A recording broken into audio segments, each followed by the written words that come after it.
Hi, my name is Mira. I'm a 6th-year medical student and welcome to my channel. I know it can be extremely hard to study and concentrate during Ramadan, especially during quarantine. So I thought, why not make a video and show you the best ways you can study during this period. I will tell you about my study schedule, my sleep pattern, and also the best food you can eat during Ramadan to concentrate. Also, don't feel bad to study during this period, because in our religion, educating yourself is also really important. So if you like this video, please give it a big thumbs up. Don't forget to subscribe and let's get started.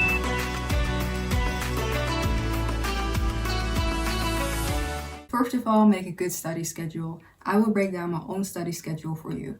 First of all, after Iftar, after I break my fast, I eat of course and spend time with my family till around 12 a.m. because I think it's really important to spend time with your family during this time, but also I think it's good for your mental health to take bigger breaks.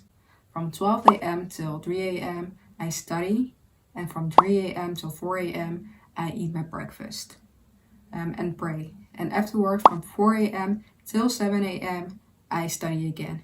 For some people it might be a bit extreme, but for me I tend to be more concentrated during this time and there are no distractions. From 7 a.m. to 1 p.m. I sleep, then I wake up, and from 1 p.m. till around 7:30 p.m.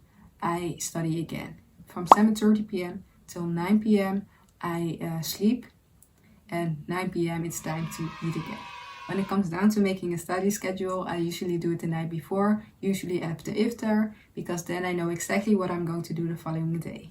So what do I study? After Iftar, I learn new material, because I think this is the best moment to do this, because at this moment you have the most energy and it will be easier to learn new information. And also for the people who are studying for USMLE, like me, I think this is also the best moment to study your world, your incorrects, and also annotate in your first aid.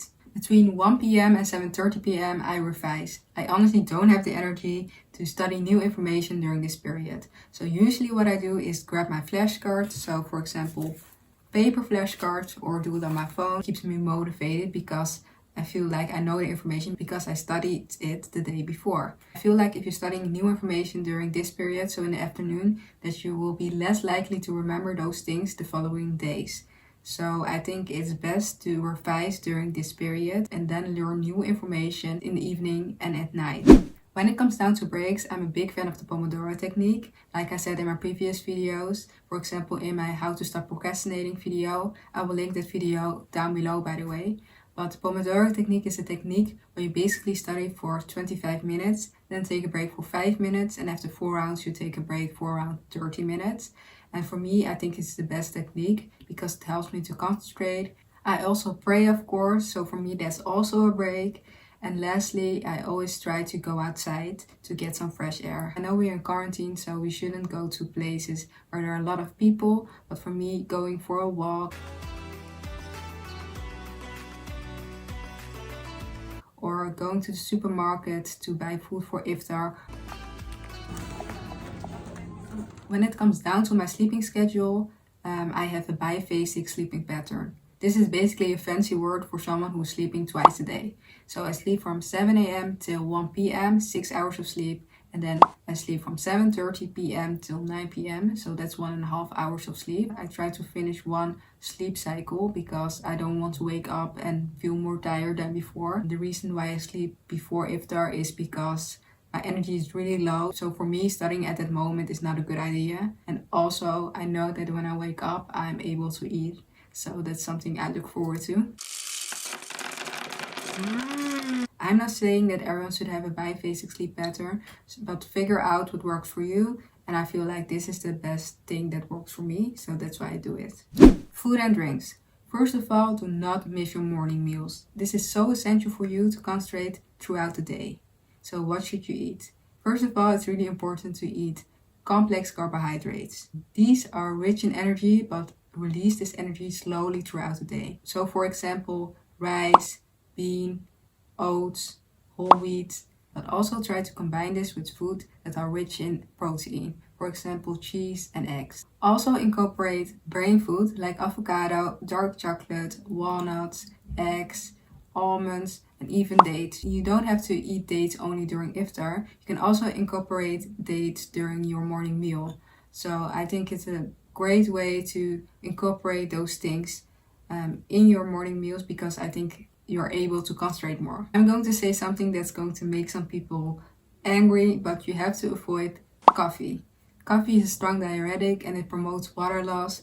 You don't want to be dehydrated during this period, so don't do it. And also, if you drink coffee during your morning meal, you will crash afterwards and you don't have time to study. So please try to avoid it. And if you really want it, then do it during Iftar.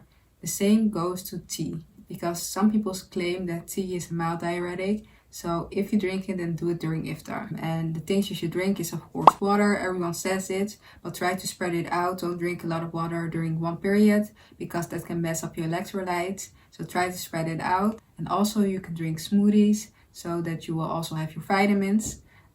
So those are the things you can drink during this period. And if you don't want to stay up after your morning breakfast because you don't want to study or you're feeling really tired, then try to stay up at least for 30 minutes. That will give your stomach time to digest a little bit of your food so that you're not going to sleep and get stomach problems.